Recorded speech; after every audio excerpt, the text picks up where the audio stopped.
Patel Hansi विशाल भाई।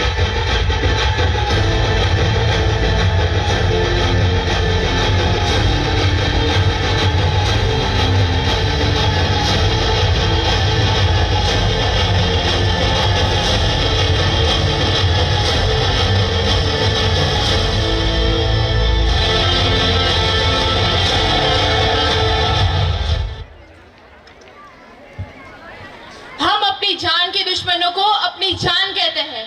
हम अपनी जान के दुश्मनों को अपनी जान कहते हैं। मोहब्बत की इस मिट्टी को हिंदुस्तान कहते हैं, हिंदुस्तान कहते हैं। जो दुनिया में सुनाई दे उसे कहते हैं खामोशी, जो आंखों में दिखाई दे उसे तूफान कहते हैं। नमस्कार, यहाँ उपस्थित सभी को मैं हैंसी पटेल ग्रीन हाउस का प्रतिनिधित्व करते हुए देश प्रेम और राष्ट्र निर्माण के उपलक्ष्य पर अपने विचार बयां करना चाहूंगी। आजादी आजादी का असली मतलब केवल वही समझ सकता है जिसने कभी गुलामी की हो। हम सौभाग्यशाली है कि हमारा स्वतंत्र भारत में जन्म हुआ। प्राचीन, मध्यकालीन और देश निर्माण के उदाहरणों से यह साबित करना चाहूंगी कि जब जब हमारा देश फिरंगियों के फेरे में फंसा है, तब तब रंग दे बसंती चोला की एक आवाज पर टोलों के टोले उमड़ आए हैं। वंदे मातरम के नारों से खून में आने वाला 5 डिग्री का तापमान अंग्रेजी शासकों के जड़ों में तूफान ला देता था।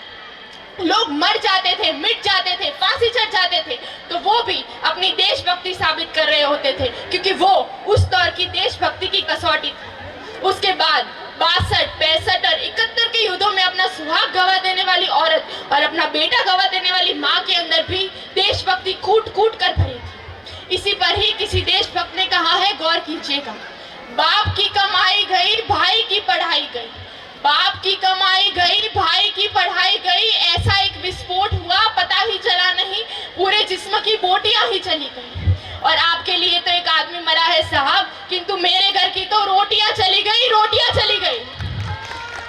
तब देश बलिदान मांगता था, तब देश लड़ जाने को, मिट जाने को, फांसी चढ़ जाने को कहता था। मगर आज देश लड़ जाने को, मिट जाने को या फांसी चढ़ जाने को नहीं कहता, बल्कि मेरे ख्यालों में यदि कोई व्यक्ति अपना काम पूरी लगन, मेहनत और ईमानदारी से करे ना, तो वही एक सच्चा देशभक्त है। अपने परिवार, अपने समाज, अपने देश के लिए समर्पण का भाव है देशभक्ति। और हर देशद्रोही के जीवन में आने वाला भाव है हमारी सच्ची देशभक्ति, ताकि हर देशद्रोही यह समझ सके कि अगर तू परिंदा है तो ये आसमान तेरा है, अगर तू परिंदा है तो ये